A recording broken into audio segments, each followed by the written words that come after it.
कि इसको essence of Darwinism कहा जाता है, डार्विन के 2 की कांसेप्ट में आता है। फिर जो है नेचुरल सिलेक्शन के बारे में हम पढ़ चुके हैं कि ये फेवरेबल या बेनिफिशियल कैरेक्टर्स को सिलेक्ट करता है, डिफरेंशियल रिप्रोडक्शन के थ्रू काम करता है और उसकी वजह से पॉपुलेशन में एक सिलेक्टेड या एक से ज्यादा सिलेक्टेड कैरेक्टर्स वाले मेंबर्स का नंबर बढ़ता जाता है। इसको क्या कहा जाता है? Natural selection. अब जो ये नेचुरल सिलेक्शन है, तो उसमें समझिए कोई भी एक पॉपुलेशन हो, तो उस पॉपुलेशन को हम किसी भी एक फिनोटाइप के बेसिस पर, पॉपुलेशन को किसी भी एक फिनोटाइप के बेसिस पर हम 3 ग्रुप में डिवाइड कर सकते हैं। एक तो होगा स्मॉल, एक ग्रुप बनेगा आपका एवरेज और एक ग्रुप बनेगा लार्ज। कितने ग्रुप बन जाएंगे बेटा? 3, स्मॉल, एवरेज और लार्ज। तो आप पॉपुलेशन को 3 ग्रुप में डिवाइड कर सकते हैं। फॉर एग्जांपल, मान लो आपकी क्लास में सारे बच्चों की हाइट मेजर की जाए और फिर जो सारे बच्चों की हाइट का एक एवरेज अपन निकाल लें। जब हम एवरेज निकालेंगे तो क्या सारे बच्चों की हाइट उस एवरेज हाइट के बराबर ही होगी? कुछ की हाइट उससे कम होगी और कुछ की हाइट उससे ज्यादा होगी। पर ध्यान दें, ज्यादातर बच्चों की हाइट उस एवरेज के आसपास ही होगी, तभी वो एवरेज निकल के आया है। क्या मैं ऐसे ही बॉडी वेट के हिसाब से निकाल सकता हूं? क्या मैं ऐसे ही कलर कंप्लेक्शन के हिसाब से निकाल सकता हूं? क्या मैं ऐसे ही एग्जाम में आए हुए नंबरों के बेसिस पे कर सकता हूं? तो हमने कहा कि किसी भी फिनोटाइप के बेसिस पर अगर आप लें तो पॉपुलेशन में कितनी तरह के मेंबर होते हैं? 3, स्मॉल, एवरेज और लार्ज। अब अगर मैं देखूं कि ये पॉपुलेशन में डिस्ट्रीब्यूशन है कि पॉपुलेशन में कैरेक्टर कहां से कहां तक पाया जा रहा है, तो अगर आप एक डिस्ट्रीब्यूशन कर्व बनाएंगे तो उस डिस्ट्रीब्यूशन कर्व में जो स्मॉल और लार्ज वाले जो कैरेक्टर हैं, इन दोनों कैरेक्टर्स को कहा जाएगा पेरीफेरल कैरेक्टर। इन दोनों कैरेक्टर्स को क्या बोलेंगे बेटा? पेरीफेरल कैरेक्टर कहा जाएगा। तो स्मॉल और लार्ज वाले को अपन क्या बोल देंगे? Peripheral character. वहीं पर जो एवरेज वाला कैरेक्टर है वो तो सेंटर में आने वाला है, तो इसको मैं क्या बोल दूं? Central character. क्या हमें समझ में आया कि किसको पेरीफेरल और किसे सेंट्रल कैरेक्टर कहा जाता है? अब यहां बात आती है कि अगर हम किसी भी एक पॉपुलेशन के लिए डिस्ट्रीब्यूशन कर्व बनाते हैं और इस डिस्ट्रीब्यूशन कर्व में अगर हम यहां पर एक्स एक्सिस पर अपन रख दें फिनोटाइप, एक्स पे अपन ने क्या रख लिया? फिनोटाइप। और यहां वाई एक्सिस पर अगर मैं यहां रख दूं नंबर, कि पॉपुलेशन में नंबर ऑफ इंडिविजुअल कितना है, उसको मैंने कहा रखा वाई पर, जबकि एक्स पे मैंने क्या रख लिया? फिनोटाइप। तो किसी भी पॉपुलेशन का जो डिस्ट्रीब्यूशन कर्व आप बनाएंगे, ये डिस्ट्रीब्यूशन कर्व कुछ ऐसे करके बनेगा। और ये जो कर्व ऐसे करके बना है, इस कर्व में अगर हम देखें तो हमें यहां पर पेरिफेरल कैरेक्टर में क्या क्या दिखने वाला है? तो अपन ने कहा कि इधर कौन आ गए? स्मॉल। ये कौन आ गए? लार्ज। और सेंट्रल कैरेक्टर में कौन आ गया यहां पर? तो अपन ने कहा मीडियन मान लो या इसे एवरेज कह लें, तो अपन ने कहा कि सेंट्रल कैरेक्टर में यहां पर कौन आ गए? एवरेज वाले। अब आप जरा देखिए नंबर किसका ज्यादा है, स्मॉल का, लार्ज का कि एवरेज का? एवरेज का नंबर ज्यादा होगा, तभी तो ये एवरेज निकल के आया है। तो मतलब क्या पॉपुलेशन में सारे मेंबर एवरेज कैरेक्टर वाले ही होते हैं? नहीं। अब बात आती है कि आपने किसी एक जनरेशन में, ध्यान से सुनना, किसी एक जनरेशन में आपने पॉपुलेशन के अंदर देखा कि इस पॉपुलेशन में स्मॉल का नंबर कितना है, एवरेज का नंबर कितना है और लार्ज का नंबर कितना है। उसके 10-20 जनरेशन, 50 जनरेशन बाद फिर आपने पॉपुलेशन के अंदर वापस से देखा कि अब यहां स्मॉल कितने हैं, एवरेज कितने हैं और लार्ज कितने हैं। तो अगर इवोल्यूशन लगातार होता है तो मतलब नेचुरल सिलेक्शन भी लगातार होगा। अगर लगातार होगा तो जो नया कर्व बनेगा 10 या 20 जनरेशन बाद वाला, वो पहले वाले कर्व से अलग होगा। मतलब ये जो कर्व मैंने बनाया है, ये कर्व किसका है? पहले वाली पॉपुलेशन का। जहां हमने सबसे पहले स्टडी करी उस वाली पॉपुलेशन का कर्व ये है। अब जो नई पॉपुलेशन का कर्व बनेगा उसके बेसिस पर नेचुरल सिलेक्शन के टाइप होते हैं 3। पहला कहा जाता है बैलेंसिंग या स्टेबलाइजिंग सिलेक्शन। पहले सिलेक्शन का नाम क्या है बेटा? बैलेंसिंग, या फिर इसे कहा जाता है स्टेबलाइजिंग सिलेक्शन नाम देते हैं। तो फर्स्ट वन इज बैलेंसिंग और स्टेबलाइजिंग सिलेक्शन।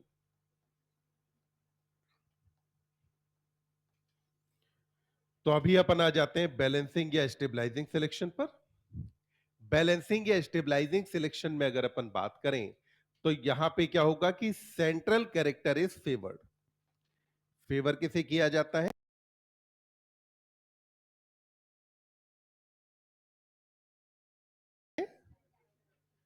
सेंट्रल कैरेक्टर को फेवर किया जाता है।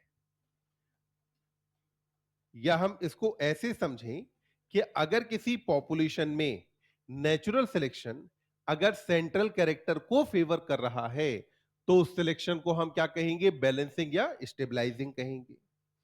मतलब कि अगर ये बैलेंसिंग या स्टेबलाइजिंग सिलेक्शन होगा तो इस वाले सिलेक्शन में अब आपको यहां पर जो दिखाई देगा वो ये है कि नंबर किसका बढ़ने वाला है? सेंट्रल का। अगर यहां सेंट्रल का नंबर बढ़ेगा तो इसका मतलब हुआ कि अब ये जो ग्राफ है, ये ग्राफ कुछ ऐसे करके बनेगा और इस ग्राफ में आपको दिखेगा कि स्मॉल वाले का नंबर क्या हो गया? कम। लार्ज वाले का नंबर भी क्या हो गया, कम। जबकि वहीं पर जो एवरेज वाला है, एवरेज वाले का नंबर क्या हो जाएगा, ज्यादा। यहां पर आपको दिखाई दे रहा है कि जो ग्राफ है ये पहले से वाइड हो गया कि नैरो, तो अपन ने कहा ग्राफ बिकम नैरो। और ग्राफ की पीक पहले जितनी रही कि हाई हुई, तो यहां पे जो पीक थी वो कैसी हो गई, हाई। और ग्राफ कैसा हो जाता है, नैरो। इसको हम बोलते हैं बैलेंसिंग या स्टेबलाइजिंग सिलेक्शन। अब एग्जाम्पल कुछ देख लेते हैं। तो सबसे पहला एग्जाम्पल अपन ले सकते हैं यहां पर सिकल सेल एनीमिया और मलेरिया। पहला अपन ने क्या लिया, सिकल सेल एनीमिया और मलेरिया को अपन ने लिया। सिकल सेल एनीमिया क्या है, फंडामेंटल अपने को पता है, बाकी जेनेटिक्स के अंदर आप पढ़ेंगे ही, ठीक। तो अभी देखो, अगर मैं बात करूं अफ्रीकन पॉपुलेशन की, तो पॉपुलेशन में 3 तरह के लोग हैं। कितनी तरह के लोग हैं, 3। पहले जिनके अंदर पाया जाता है HbA, ये लोग कौन है, नॉर्मल हैं। वहीं पर दूसरे जिनके अंदर HbS है, ये कौन हो गए, कैरियर हैं। और जबकि वहीं HbS, HbS, इन लोगों को क्या हो रखा है, सिकल सेल एनीमिया है, यानी कि ये लोग डिजीज हैं। तो क्या होगा कि इनकी सिकल सेल एनीमिया की वजह से डेथ हो जाएगी। इनकी डेथ किससे हो रही है, सिकल सेल एनीमिया से। जबकि वहीं नॉर्मल वाले जो लोग हैं, इन लोगों को मलेरिया होगा, और जो मलेरिया होगा उसकी वजह से डेथ हो जाती है। अब वहीं पर अगर मैं कैरियर को देखूं, तो कैरियर न तो सिकल सेल एनीमिया से मर रहा है और न ही ये मलेरिया से मरेगा, क्योंकि जैसे ही प्लाज्मोडियम इसकी किसी आरबीसी में एंटर करेगा, वो आरबीसी हो जाती है सिकल शेप, और प्लाज्मोडियम वहां सरवाइव नहीं कर पाता है। तो यहां पर अगर डिस्ट्रीब्यूशन कर्व में देखूं, तो कितने तरीके के मेंबर थे, 3। उनमें से नंबर किसका ज्यादा रहेगा, कैरियर का। और यही कारण है कि सिकल सेल एनीमिया का एलील, जो कि लीथल जीन की कैटेगरी में आता है, वो जो लीथल जीन है वो आज भी पॉपुलेशन में मौजूद है। अदरवाइज पॉपुलेशन से लीथल जीन्स को एलिमिनेट कर दिया जाता है, पर ये एलिमिनेट नहीं हुआ।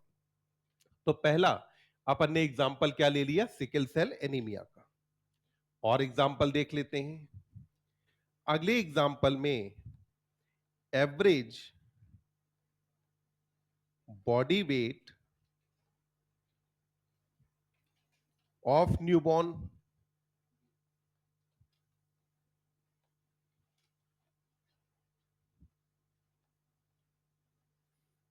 And their survival rate.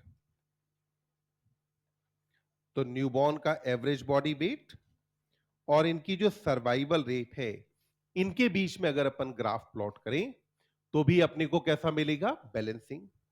समझिए, at the time of birth बच्चे का जो बॉडी वेट है वो लगभग 2.5 से 3.5 किलो के बीच में होता है।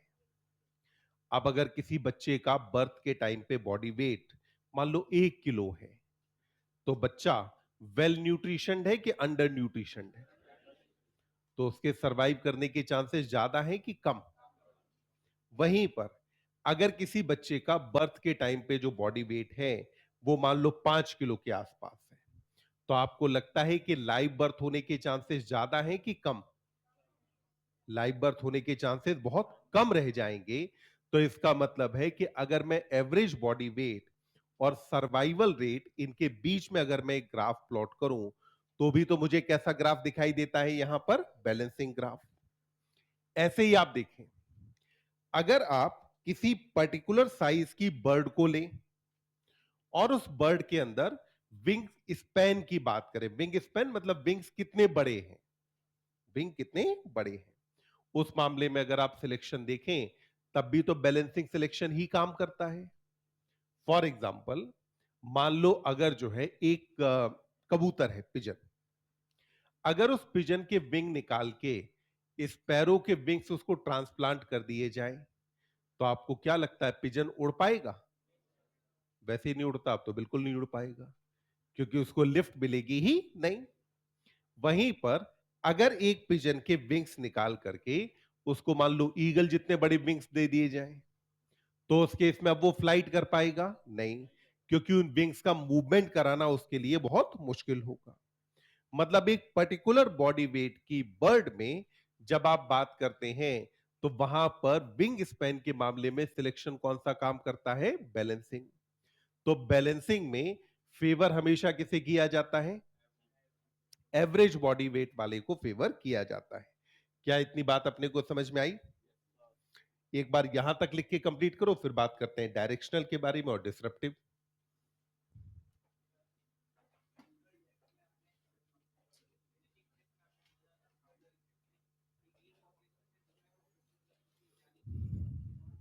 हाँ,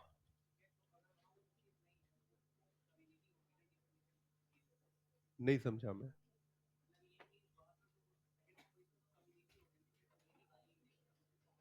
सेकेंड पॉपुलेशन में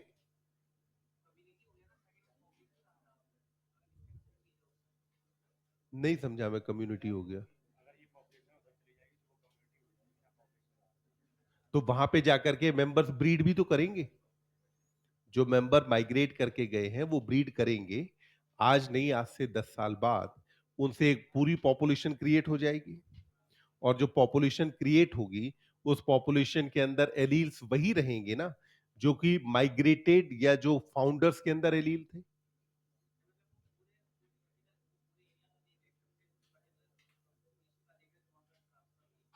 हाँ, जो पॉपुलेशन वहां गई है वो उसकी बात कर रहे हैं।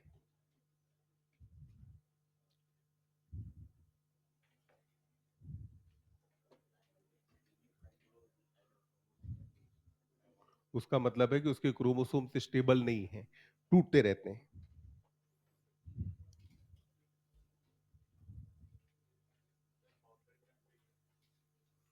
फाउंडर इफेक्ट का एग्जाम्पल अगर अपन लें, तो अभी हम एनसीईआरटी में आगे चल के एक चीज पढ़ेंगे कि जब नॉर्थ और साउथ अमेरिका मिले थे, तो नॉर्थ अमेरिका में क्या था कि कार्निवोर थे, और जबकि साउथ अमेरिका में हमने कहा कि हॉर्स, हिप्पोपोटेमस, बेयर, रैबिट ऐसे हर्बीवोर थे। जब ये कॉन्टिनेंटल ड्रिफ्ट की वजह से नॉर्थ और साउथ अमेरिका मिले, तो जो नॉर्थ अमेरिकन फौना था उसने डोमिनेट किया साउथ अमेरिकन फौना को। तो मतलब कि वो जो साउथ अमेरिका वाली जगह थी, वहां पे नॉर्थ अमेरिकन फौना जब पहली बार पहुंचा होगा, तो जो मेंबर गए होंगे वो वहां के लिए फाउंडर्स रहे होंगे। या जैसे अभी अपन ने बात की थी भारत में जैसे हम चीते ला करके बसा रहे हैं, वो भी फाउंडर इफेक्ट का एग्जाम्पल है। क्या बेटा? हाँ, ले सकते हैं, डार्विन फिंचेस फाउंडर इफेक्ट का एग्जाम्पल हो जाएगी। मैंने कहा ना, टाइगर्स की पॉपुलेशन आप ले लो, आप इंसेक्ट पॉपुलेशन ले लो, इन सारी जगहों पे आपको दिखाई देता है। क्यों? टाइगर्स पहले बहुत ज्यादा थे, बाद में इनका नंबर बहुत कम रह गया, तो बॉटल नेक इफेक्ट ही था ना। तो नंबर कम रह गया, तो अब उनसे जो ऑफ स्प्रिंग बन रहे हैं, उनके अंदर कैरेक्टर केवल बचे हुए टाइगर्स के ही हैं। अगले पेज पे आए।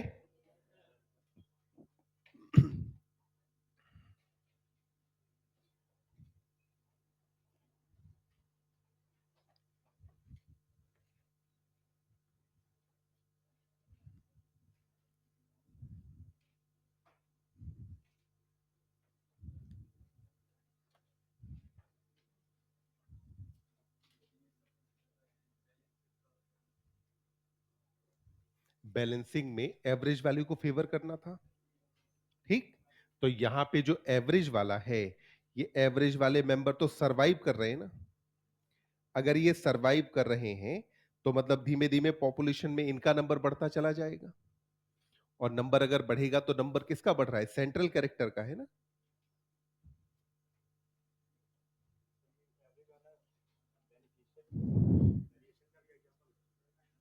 वो तो जो भी बेनिफिशियल वेरिएशन होगी, जरूरी नहीं एवरेज हो, स्मॉल हो या लार्ज हो, जो बेनिफिशियल वेरिएशन है नेचुरल सिलेक्शन उसे सिलेक्ट करेगा, और फिर जिसे सिलेक्ट करेगा उसके हिसाब से आप कहेंगे कि कौन सा सिलेक्शन ऑपरेट हुआ। यहां पे अगर हम बात करें तो बेनिफिशियल कैरेक्टर सेंट्रल है, जबकि हमेशा ऐसा होगा, ऐसा नहीं है।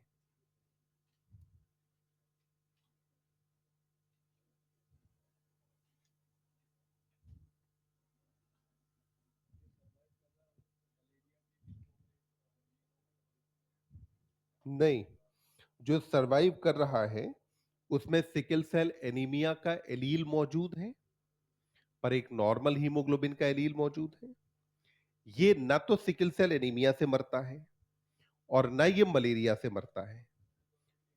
हाँ, दोनों के लिए कैरियर नहीं कहेंगे, हम ये कहेंगे कि दोनों में से किसी से मरता नहीं है ये।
हम्म।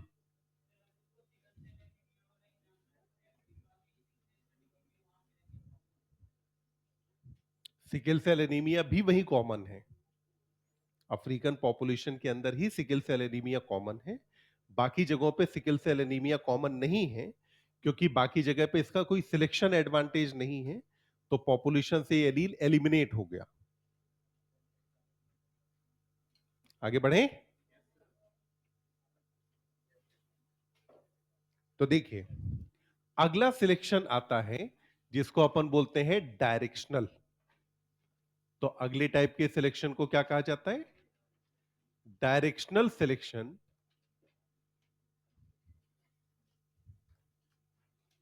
तो अगर अपन बात करते हैं डायरेक्शनल सिलेक्शन के बारे में,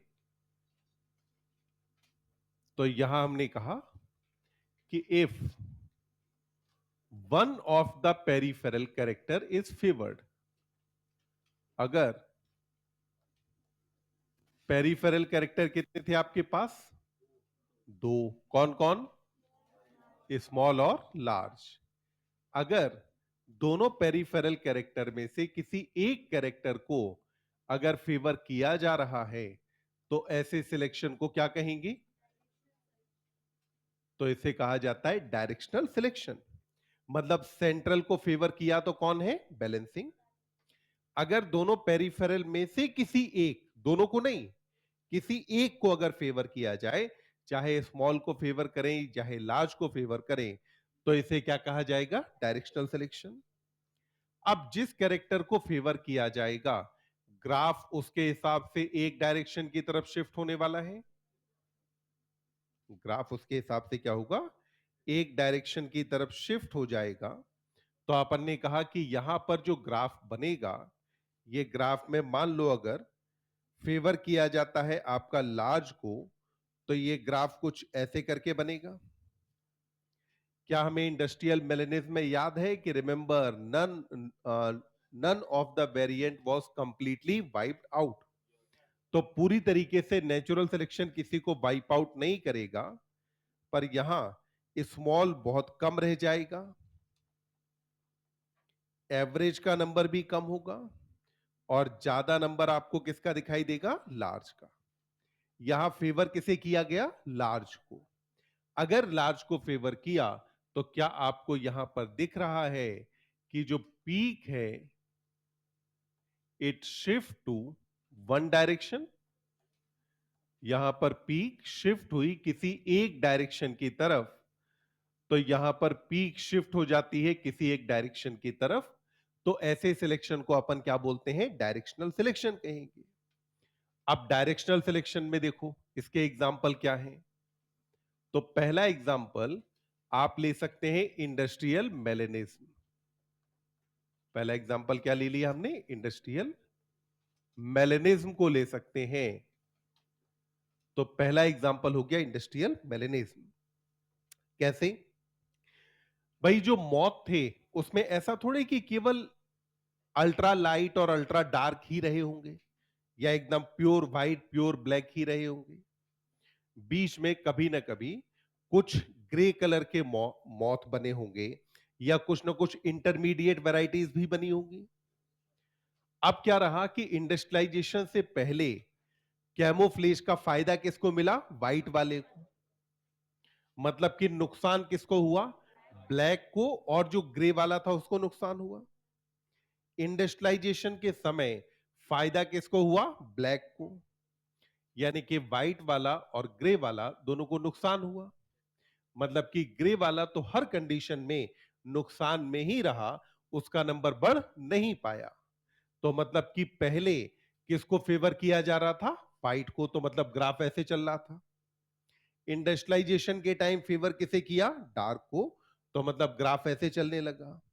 तो क्या यहां पर एवरेज वाले का नंबर बढ़ पाया, नहीं। हमेशा जो ग्राफ है वो किसी एक डायरेक्शन की तरफ यहां पर चला। ऐसे ही अगला एग्जांपल मैं यहां पर ले सकता हूं, production of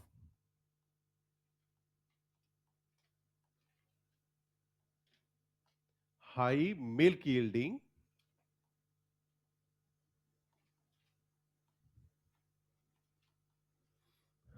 varieties of cow. तो high milk yielding varieties of cow को का जो डेवलपमेंट है, ये भी एग्जांपल किसका रहेगा, डायरेक्शनल का। कैसे होगा समझें। अपन ने कहा कि मिल्क यील्ड हाई होनी चाहिए। तो सबसे पहले ह्यूमन ने जिस एनिमल को डोमेस्टिकेट किया वो कौन था, काउ। ऑब्वियस सी बात है कि जो वाइल्ड वैरायटी रही होगी वहां मिल्क यील्ड बहुत ज्यादा नहीं रहा होगा। बाद में जब ह्यूमन को थोड़ा थोड़ा आर्टिफिशियल सिलेक्शन समझ में आने लगा, तो हमने क्या किया, काऊ के पूरे हर्ड में से हमने उन काउस को सिलेक्ट किया जिनके मामले में मिल्क यील्ड ज्यादा थी। ऐसे ही हमने क्या किया कि वो जो काउस थे उन काउस को हमने सुपीरियर मेल्स के साथ ब्रीड कराया। ब्रीड कराने के बाद अगली जनरेशन में जो काऊ आई, फिर वापस से हमने उनको चुना जिनमें मिल्क यील्ड ज्यादा थी। फिर सुपीरियर मेल के साथ ब्रीड कराया। तो ऐसे करते करते धीमे धीमे काऊ से जो मिल्क यील्ड है वो बढ़ता चला गया। अगर मिल्क यील्ड बढ़ता चला गया तो मतलब कि आप पूरे ग्राफ को एक डायरेक्शन की तरफ लेकर के जाना चाहते हैं।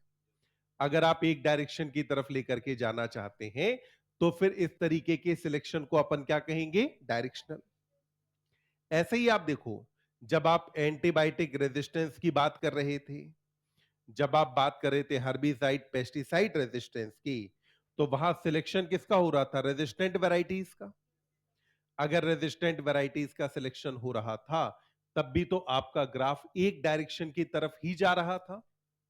जब अगर ये ग्राफ किसी एक डायरेक्शन की तरफ जा रहा हो तो हम इसे क्या बोलते हैं, डायरेक्शनल। और जनरली जब अगर यहां लार्ज वाले कैरेक्टर का सिलेक्शन हो रहा हो तो हम इसे प्रोग्रेसिव सिलेक्शन कहते हैं। क्या बोलते हैं, प्रोग्रेसिव सिलेक्शन। क्योंकि यहां धीमे धीमे करके जो पॉपुलेशन है वो किसी एक कैरेक्टर के मामले में प्रोग्रेस करती चली जा रही है। तो अपन ने कहा कि ऐसे ही यहां पर ले सकते हैं एंटीबायोटिक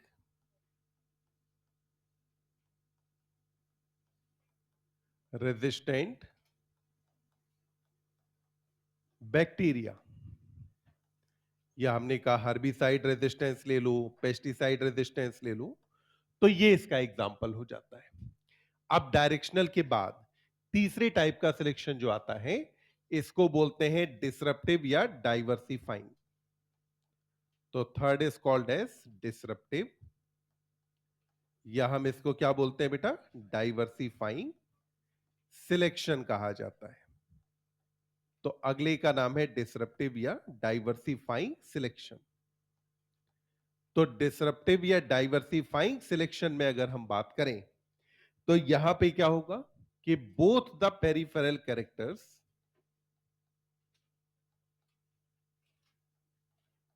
आर फेवर्ड। तो यहां पे both the peripheral characters are favoured, तो दोनों पेरिफेरल कैरेक्टर्स को फेवर किया जाता है। क्या यहां एवरेज वाले को फेवर किया जाता है? नहीं। तो अगर दोनों पेरिफेरल कैरेक्टर्स को फेवर किया जा रहा है तो आपको नहीं लगता कि ग्राफ में दो पीक बन जानी चाहिए? अब पीक ग्राफ के अंदर कितनी बनेंगी? दो। दो पीक बनने का मतलब है कि ये जो ग्राफ है इसमें स्मॉल का नंबर ज्यादा, लार्ज का नंबर ज्यादा, नंबर कम किसका रहेगा? एवरेज का। तो अपन ने कहा कि यहां पर एवरेज वाले का नंबर कम हो गया, स्मॉल का नंबर ज्यादा है और लार्ज का नंबर ज्यादा है। अब ये जो डिसरप्टिव या डाइवर्सिफाइंग सिलेक्शन है नेचर में कुछ कुछ जगह पे देखने को मिलता है।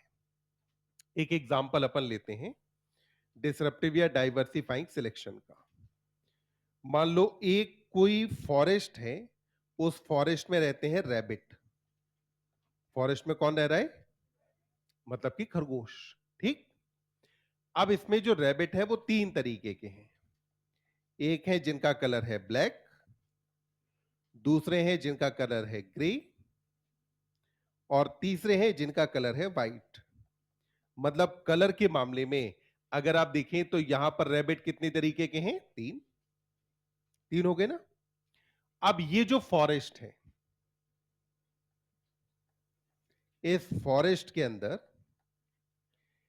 फॉरेस्ट के कुछ हिस्से में स्नो बनी रहती है। कुछ हिस्से में क्या बनी है? स्नो, यानी कि बर्फ जमी हुई है। फॉरेस्ट के कुछ हिस्से में ब्लैक रॉक्स हैं। क्या मौजूद है बेटा? ब्लैक रॉक्स हैं। तो ब्लैक कलर की रॉक्स मौजूद हैं। अब मुझे बताओ, प्रीडेटर क्या ब्लैक वाले को स्पॉट आसानी से कर पाएगा? नहीं, क्योंकि ब्लैक वाला जाके क्या होगा? रॉक्स के आसपास छिप जाएगा। क्या व्हाइट वाले को स्पॉट कर पाएगा? नहीं, क्योंकि व्हाइट वाला जाके कहां छिप जाएगा? स्नो में। जबकि ग्रे वाला जो है, ये ग्रे वाला तो चाहे ब्लैक रॉक के पास जाए चाहे स्नो के पास जाए, दोनों ही कंडीशन में स्पॉट हो जाएगा। अगर स्पॉट हो जाएगा तो नंबर यहां किसका बढ़ेगा? ब्लैक का और व्हाइट का। जबकि ग्रे वाले का यहां नंबर कभी बढ़ेगा नहीं। तो इस तरीके के सिलेक्शन को अपन क्या बोलते हैं? डिसरप्टिव या डाइवर्सिफाइंग सिलेक्शन कहा जाता है। तो क्या ये सिलेक्शन हमको समझ में आता है? इसी का एक और एग्जांपल लेते हैं। एक साइंटिस्ट हुए जिनका नाम था स्टेबिबंस। तो साइंटिस्ट का नाम था स्टेबिबंस।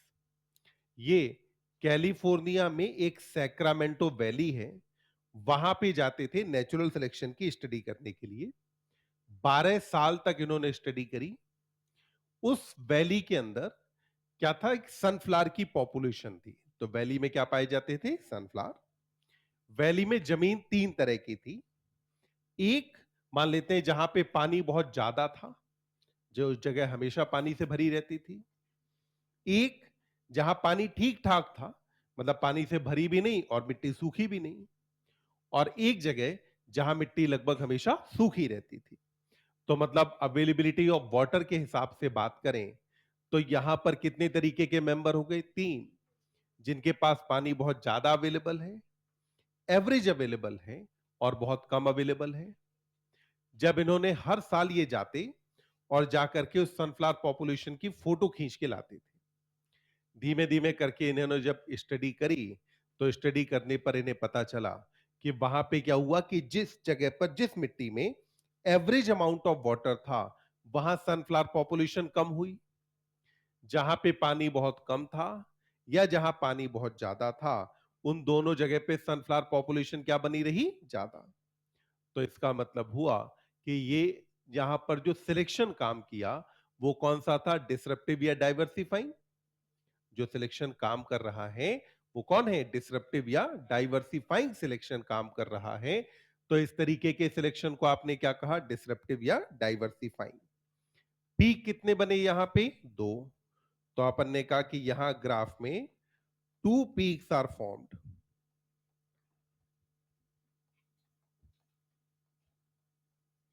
तो कितने पीक बन जाते हैं? 2 पीक यहां पर बनते हैं। तो एक बार इसको लिख देंगे, फिर एनसीईआरटी पढ़ते हैं।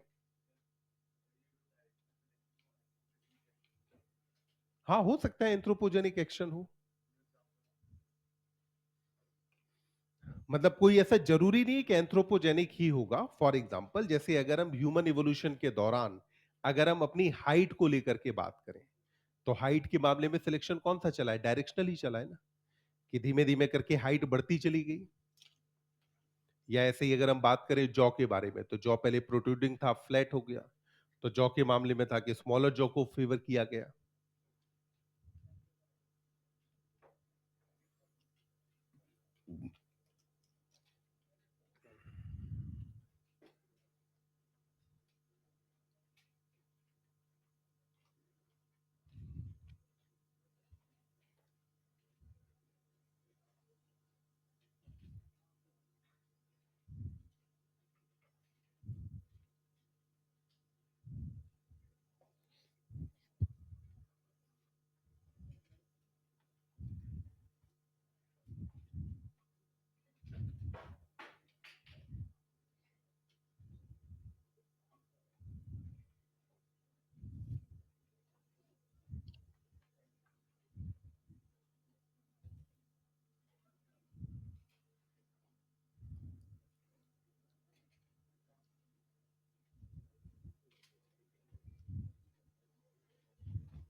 हम्म।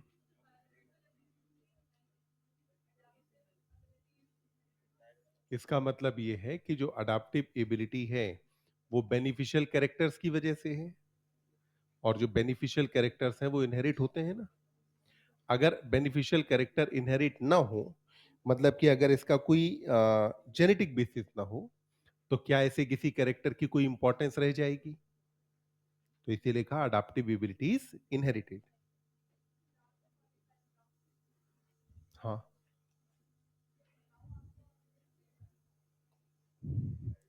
लास्ट वाले पैराग्राफ में, चलो एक बार इतना लिख लिया सबने।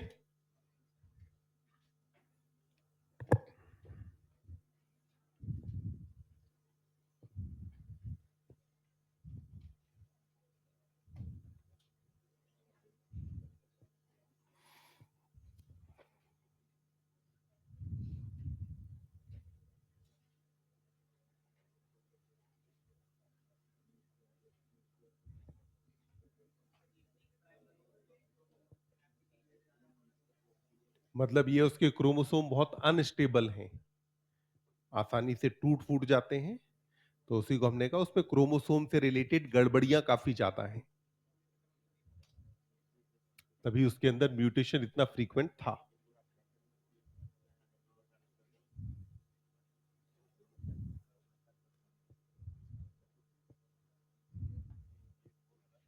अब बताओ बेटा, कौन सी लाइन में दिक्कत है?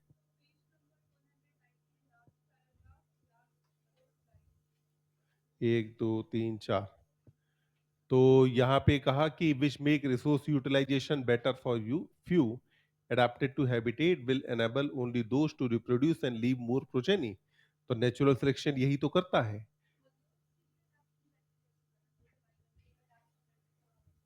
इसमें कहा the novelty and brilliant insight of Darwin was this, he asserted that variation which are heritable and which make resource utilization better for few। तो कुछ मेंबर्स में रिसोर्स यूटिलाइजेशन बेटर है। फिर कहा जिनके पास रिसोर्स यूटिलाइजेशन बेहतर है वो एडाप्टेड है हैबिटेट के लिए। विल एनेबल ओनली दोज, कौन से दोज? ये फ्यू, ये वाले दोज जो है ये रिप्रोड्यूस ज्यादा करेंगे, एंड लीव मोर प्रोजेनी, ज्यादा रिप्रोड्यूस करेंगे तो इनकी प्रोजेनी रहेगी ज्यादा। तो वही तो बात करिए। चलिए अब आ जाते हैं, एक बार हार्डी बीनबर्ग को अपन पढ़ लेते हैं क्या क्या बातें कही गई हैं। तो देखिए, In a given population, one can find the frequency of occurrence of allele of a gene or a locus. तो आपने को पता है कि जीन को लोकस भी कहा जाता है. This frequency is supposed to remain fixed and even remain the same through generation. तो हमने कहा था कि allele frequency over the generation constant रहती है, चेंज नहीं होती है. Hardy Weinberg principle stated it using a algebraic equation. ठीक, ये जो प्रिंसिपल है ये कहता है कि एलील फ्रीक्वेंसी एक पॉपुलेशन में स्टेबल है और कांस्टेंट है फ्रॉम जनरेशन टू जनरेशन. तो हमने यही कहा था ना कि अगर इससे वेरिएशन आएगी तो इसका मतलब एवोल्यूशन हो रहा है.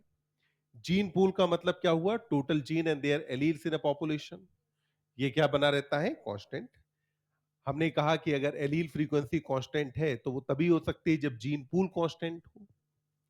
This is called genetic equilibrium. इसी को हम क्या बोलते हैं? Genetic equilibrium. Sum total of all the allelic frequencies is 1. तो जितनी भी एलीलिक फ्रीक्वेंसीज हैं उनका सम टोटल हमेशा क्या आता है? 1. फिर कहा कि इंडिविजुअल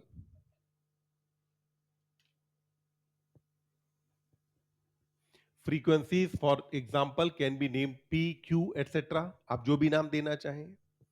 डिप्लॉइड के अंदर पी और क्यू रिप्रेजेंट करता है frequency of allele A and small A. Frequency of capital A को कौन रिप्रेजेंट करेगा पॉपुलेशन में? P square.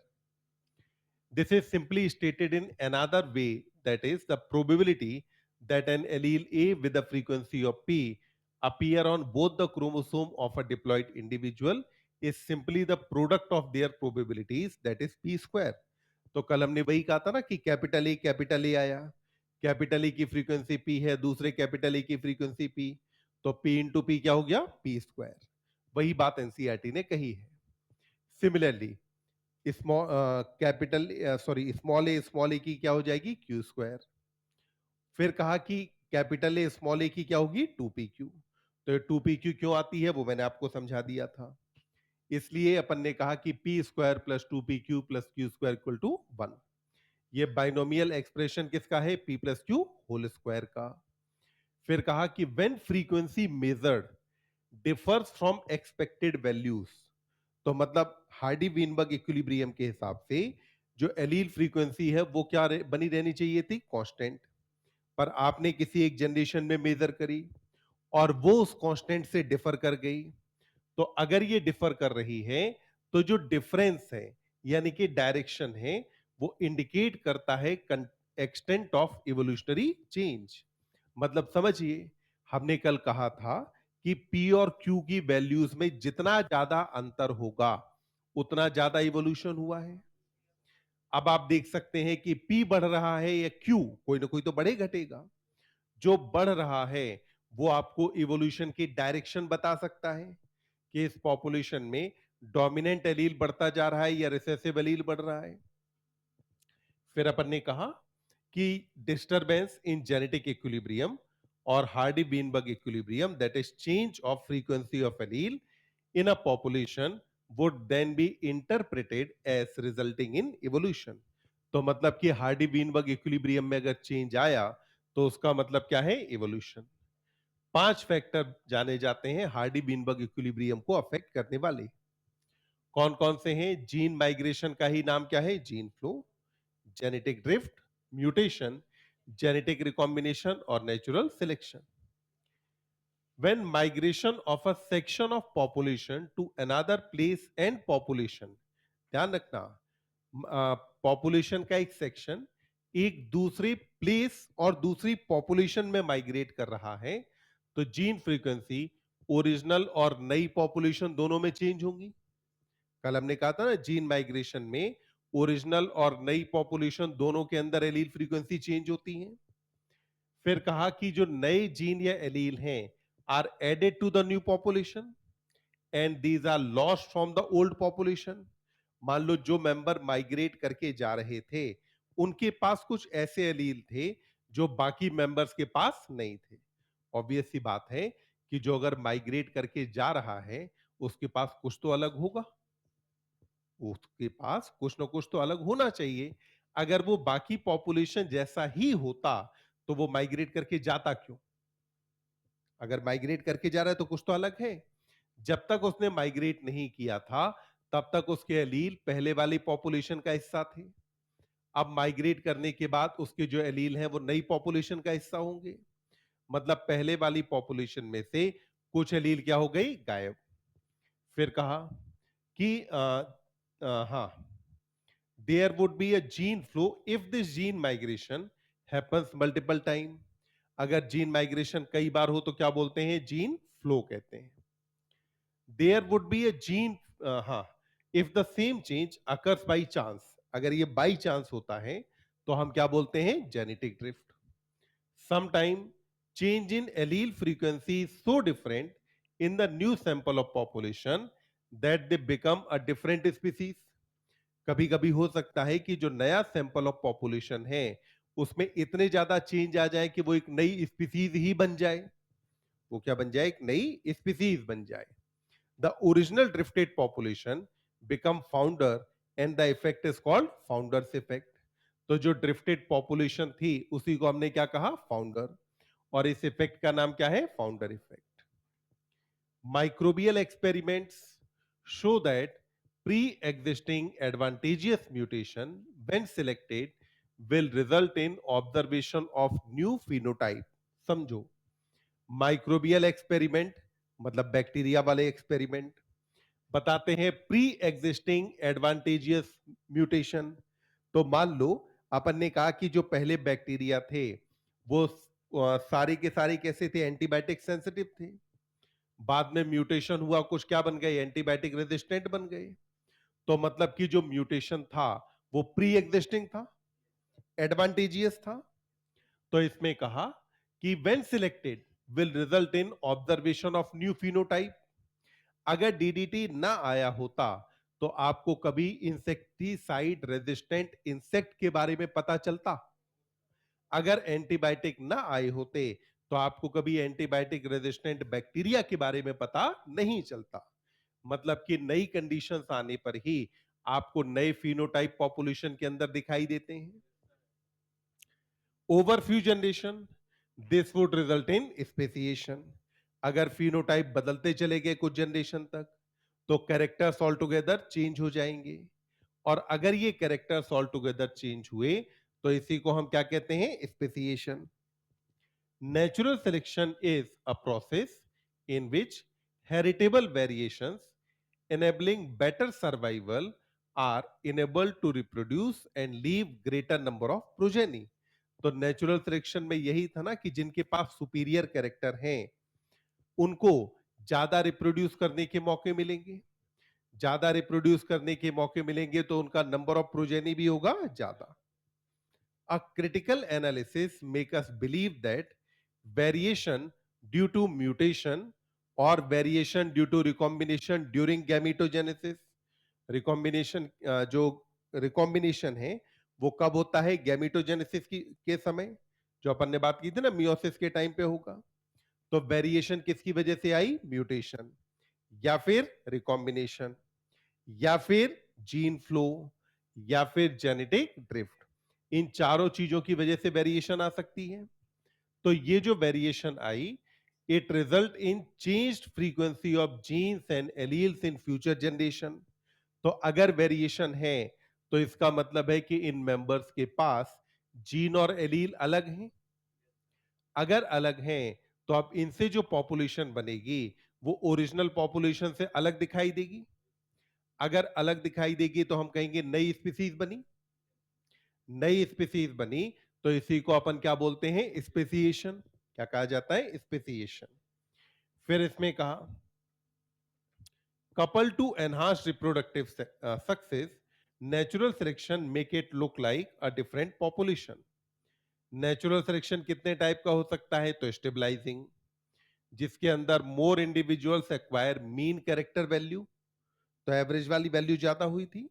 डायरेक्शनल, कहा more individual acquire value other than the mean character value, यानी कि हमने कहा था वन ऑफ द पेरिफेरल, या अपन ऐसे कह लें कि other than the mean character value. और disruption, more individual acquire peripheral character value at both, one नहीं, at both end of distribution curve. तो अगर दोनों कर्व पर ये मेंबर मौजूद हो तो उस कंडीशन में यहां जो सिलेक्शन ऑपरेट होगा इसको कैसा कहा जाएगा? डिसरप्टिव। क्या इतनी बात हमें समझ में आई है? नेचुरल सिलेक्शन वाले फोटो भी समझ में आ गए होंगे। हाँ,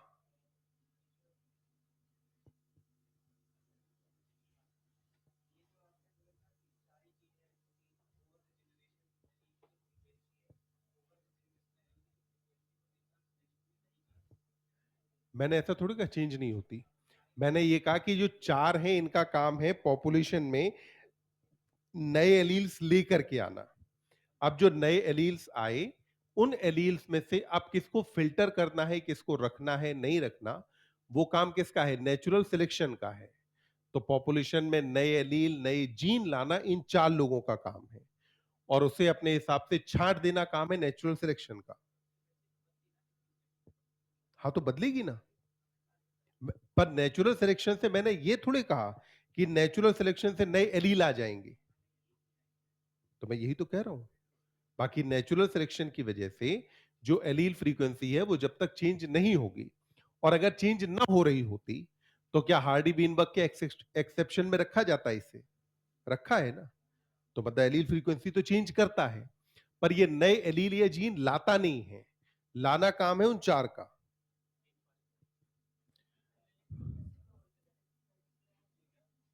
नहीं बेटा, दोनों चीजों में कल हमने बात की थी कि एग्जैक्टली दोनों में का मतलब अलग है।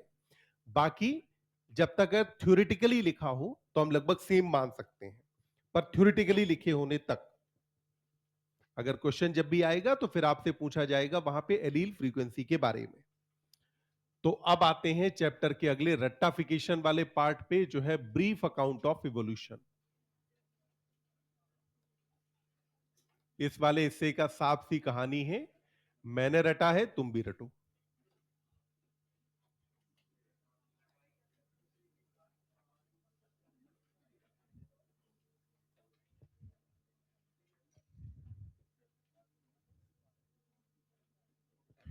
तो देखिए, अब अगर अपन बात करते हैं ब्रीफ अकाउंट ऑफ इवोल्यूशन के बारे में, तो सबसे पहले आपके पास क्या थे? जाइंट मैक्रोमोलिक्यूल थे। जीवन की पूरी कहानी में सबसे पहले अपने पास क्या मौजूद थे? जाइंट मैक्रोमोलिक्यूल थे। फिर ये जो जाइंट मैक्रोमोलिक्यूल थे ये आगे चल करके कन्वर्ट किसके अंदर हो गए थे? तो अपन ने कहा था सेल्फ रेप्लिकेटिंग मेटाबॉलिक कैप्सूल में। कन्वर्ट किस में हुए थे? सेल्फ रेप्लिकेटिंग मेटाबॉलिक कैप्सूल के अंदर कन्वर्ट हो गए थे। और जब ये सेल्फ रेप्लिकेटिंग मेटाबॉलिक कैप्सूल में कन्वर्ट हुए थे तो कैसे कन्वर्ट हुए, क्या हमको पता है? हमें पता नहीं है। तो अपन ने कहा कि वी डू नॉट नो। हमें नहीं पता कि ये कन्वर्ट हुए कैसे थे, पर हमारा मानना है कि हां ऐसा कुछ हुआ होगा जिससे सेल्फ रेप्लिकेटिंग मेटाबॉलिक कैप्सूल बना। और ये जो सेल्फ रेप्लिकेटिंग मेटाबॉलिक कैप्सूल था, इसी से फॉर्मेशन किसका हुआ? First cell. इससे फॉर्मेशन किसका हुआ बेटा? First cell. और फर्स्ट सेल का फॉर्मेशन कितने साल पहले? 2000 मिलियन ईयर एगो।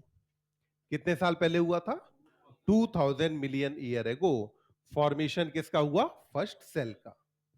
ये जो फर्स्ट सेल बनी थी, ये फर्स्ट सेल कौन थी? कीमो हेट्रोट्रोफ। पहली जो सेल बनी थी ये क्या थी? कीमो हेटेरोट्रोफ थी।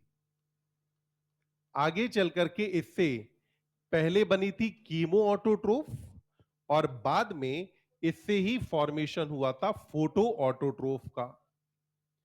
तो फर्स्ट सेल से ही कौन बना था बेटा? फोटो ऑटोट्रोफ का डेवलपमेंट हुआ। तो डेवलप कौन हो गए? Photo autotroph. ये जो फोटो ऑटोट्रोफ यहां डेवलप हुए, तो ये डेवलप हुए किसकी वजह से होंगे? म्यूटेशन। किसकी वजह से डेवलप हुए? अब आप देखिए, क्या आपने कहा था बायोलॉजिकल इवोल्यूशन के शुरू में कि जब अगर दो ऐसी सेल्स बनी जिनकी मेटाबॉलिक कैपेबिलिटीज में अंतर था, तो वहां से ट्रू सेंस में बायोलॉजिकल इवोल्यूशन शुरू हुआ होगा। यहां पर जो ये कीमो हेट्रोट्रोफ थे और इनसे जो फोटो ऑटोट्रोफ बने, क्या दोनों की मेटाबॉलिक कैपेबिलिटीज सेम है कि अलग है? अगर अलग हैं तो मतलब यही वो जगह है जहां से इवोल्यूशन की शुरुआत हुई। अब अगर ये फोटो ऑटोट्रोफ थे तो इन फोटो ऑटोट्रोफ के अंदर ऑपरेट होती होगी लाइट रिएक्शन। इनके अंदर क्या ऑपरेट हुआ होगा? लाइट रिएक्शन ऑपरेट हुई होगी। जो लाइट रिएक्शन ऑपरेट हुई, तो इस लाइट रिएक्शन की वजह से जो वाटर था, इस वाटर को स्प्लिट किया गया और स्प्लिट करके यहां पे रिलीज करी गई ऑक्सीजन। स्प्लिट करने पर रिलीज क्या किया? ऑक्सीजन। और अपने को पता है कि इसमें लाइट हार्वेस्टिंग कॉम्प्लेक्स वगैरह सारे आते हैं जो अपन प्लांट फिजियो के अंदर पढ़ ही लेंगे।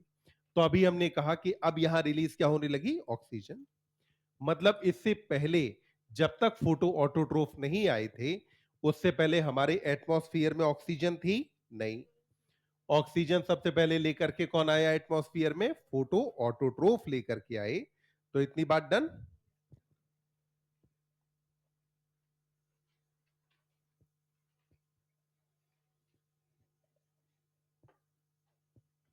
ये फोटो ऑटोट्रोफ, इन्होंने क्या किया? लाइट रिएक्शन ऑपरेट करी और लाइट रिएक्शन के ऑपरेट होने की वजह से अब यहां ऑक्सीजन जब रिलीज होने लगी तो एटमॉस्फेयर कैसा हो गया? ऑक्सीडाइजिंग। अब आगे एनसीईआरटी कहती है कि जो इनवर्टिब्रेट्स थे, अभी ध्यान देंगे पूरी कहानी पानी में चलने वाली है। तो invertebrates were formed and active.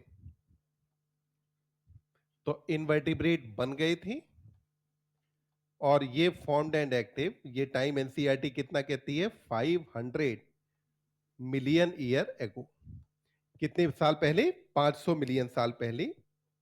ध्यान दें, जब मैं इनवर्टिब्रेट कहता हूं तो मैं सारे नॉन कॉर्डेट की बात करता हूं, मतलब कि पॉरीफेरा से लेकर के हेमिकॉर्डेटा तक। और साथ में मैं यहां पर यूरोकॉर्डेटा और सिफेलोकॉर्डेटा की भी बात कर रहा हूं कि ये सारे के सारे इनवर्टिब्रेट। ध्यान रखना, नॉन कॉर्डेट नहीं लिखा है।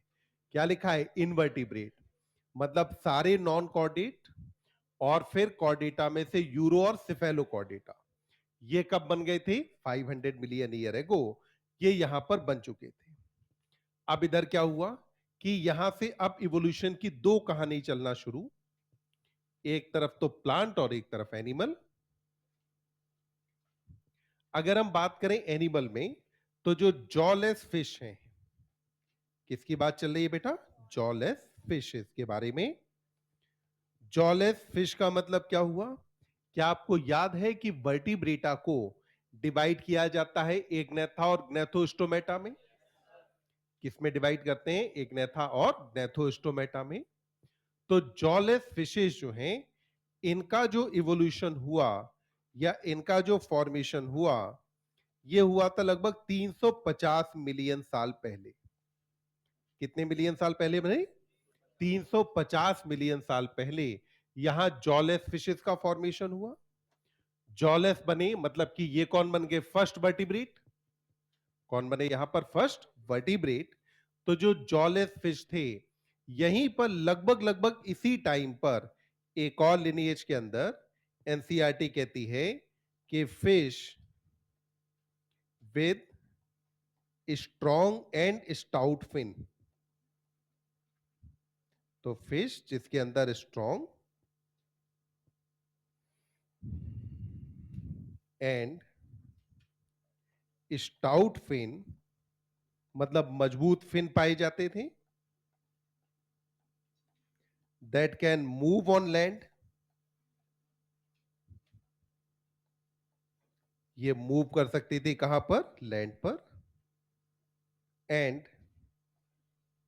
Went back to water.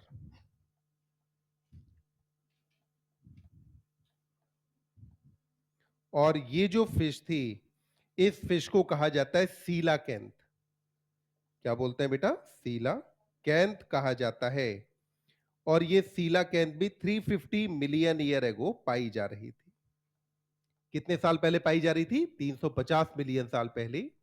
अभी तक देखो, आप जानते हैं कि साइक्लोस्टोमेटा में जो पेट्रोमाइजन आता है और इसके अंदर आ जाता है आपका जो मिक्सिन, तो ये सारे के सारे कैसे हैं? एक्वेटिक हैं। यहां जिस फिश की बात चल रही है वो फिश भी लार्जली कैसी है? एक्वेटिक। बस ठीक है, जमीन पे थोड़ा बहुत घूमने फिरने आई, फिर वापस से लौट करके कहां चले गए? पानी में। मतलब कहानी अभी तक यहां पानी में ही चल रही है।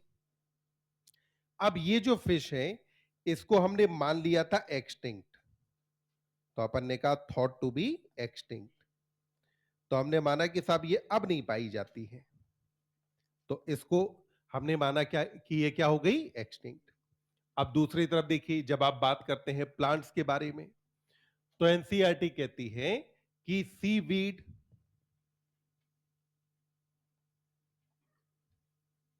And few plant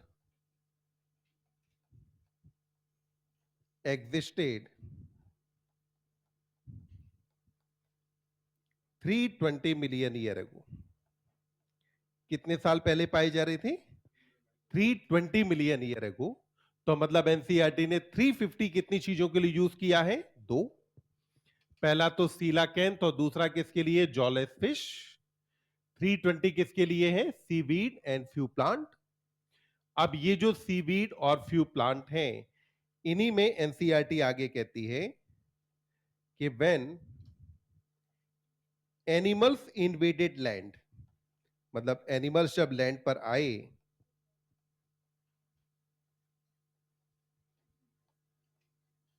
plants were wide spread. तो मैंने कहा था ना प्लांट्स पहले होने चाहिए, तो प्लांट्स यहां पर क्या थे बेटा? वाइड स्प्रेड थे। वाइड स्प्रेड का मतलब है कि काफी नंबर में, काफी संख्या में यहां पर क्या पाए जा रहे थे? प्लांट्स। तो जब एनिमल जमीन पे आए तब कौन मौजूद था? प्लांट। अब इधर जो ये प्लांट्स की बात चल रही है, तो इन्हीं में से जो फर्न थे, फर्न्स किसके अंदर आते हैं? टेरिडोफाइटा में। तो फर्न कौन हो गए? टेरिडोफाइट। ये जो फर्न है, इन्हीं से आपको पता है कोल डिपॉजिट बने हैं। इन्हीं से फॉर्मेशन किसका हुआ है? कोल डिपॉजिट्स का फॉर्मेशन हुआ है। तो ये जो फर्न है, ये फर्न गिर गए, मिट्टी में दब गए, दब के हाई टेम्परेचर पे कई हजार कई लाख सालों तक धीमे धीमे करके जलते रहे, और इन्हीं से फॉर्मेशन किसका हुआ है? कोल डिपॉजिट्स का फॉर्मेशन हुआ। तो अब एनसीईआरटी प्लांट्स की कहानी वहां छोड़ देती है। अब आगे कहानी किसकी आती है? एनिमल्स की। एक बार जरा यहां तक लिख लो।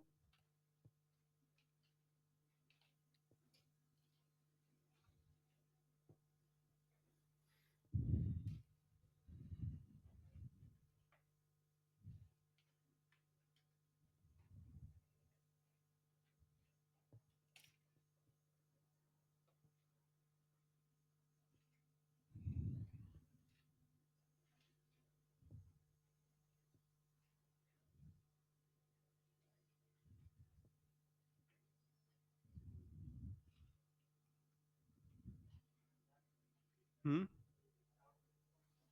मतलब मजबूत पंख, मजबूत और मोटे पंख थे इसके, जिन पंखों से ये जमीन पे चल लेती थी।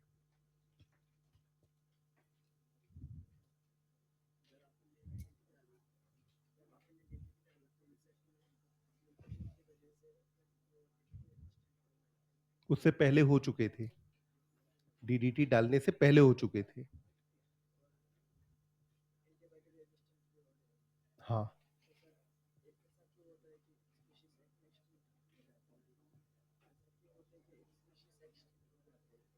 अगर हम बात करते हैं जो एक्सटिंक्शन की यूजुअली हम बात करते हैं वो हायर एनिमल्स के अंदर बात करते हैं।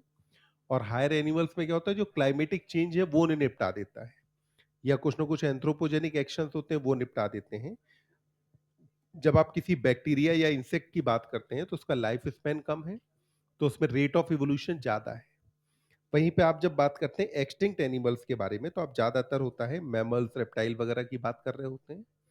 जिनके लाइफ स्पैन ज्यादा है तो उनमें रेट ऑफ इवोल्यूशन कम है, तो उनको मौका ही नहीं मिल पाता कि वो म्यूटेशन वगैरह करे या उनके अंदर म्यूटेशन की वजह से कोई सिलेक्शन ऑपरेट हो पाए। और ज्यादातर होता है कि मैन मेड एक्टिविटीज की वजह से हम एनिमल्स को पूरा साफ कर देते हैं। जैसे मॉस्किटोज के लिए भी जब हमने देखा कि डीडीटी वगैरह से नहीं मर रहे, तो आजकल हम अपने घर में मच्छर मारने वाला बल्ला रखते हैं ना, मॉस्किटो रैकेट, कि आप तो मरोगे।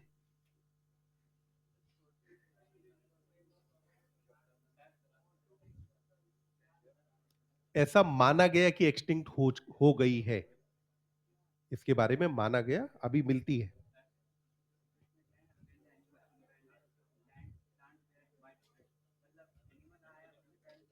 उससे पहले प्लांट आ गए थे जमीन पे। एनिमल किसी भी ऐसी जगह पे सरवाइव नहीं कर सकता जहां पे पहले से प्लांट ना हो। आगे बढ़े। अब देखिए, अब इसी सीलाकेंथ की ही हम बात करने वाले हैं।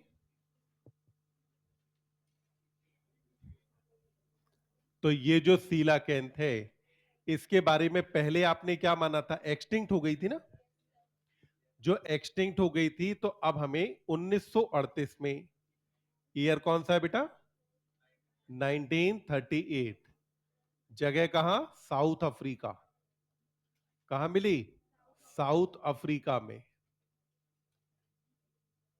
और साउथ अफ्रीका की एक रिवर से मिली। साउथ अफ्रीका में कहां से मिली, रिवर से। अगर रिवर से मिली तो बोलो फ्रेश वाटर फिश थी या मेरीन, कैसी थी, फ्रेश वाटर। तो 1938 में एक फिशरमैन फिशिंग कर रहा था, उसको एक फिश मिली जो देखने में बड़ी अनयूजुअल सी थी। उस फिश को उसने ले जाकर के क्या किया, वहां पास के कॉलेज के अंदर दे दिया। जब फिश को आइडेंटिफाई किया गया तो पता चला कि ये जो एनिमल है या फिश है, ये सीलाकेंथ है, जिसके बारे में पहले हमने मान लिया था कि ये गायब हो गई। ठीक। तो मतलब क्या सीलाकेंथ पूरी तरह गायब हो चुकी है, नहीं। हमने पहले ऐसा माना था कि ये गायब हो गई, पर ये एक्चुअली गायब हुई नहीं है। तो आज अपन इतना लिख के कंप्लीट कर लेते हैं। इसके आगे एम्फीबिया और रेप्टाइल का एवोल्यूशन आएगा, जो अपन बात कर लेंगे कल। बंद कर दूं।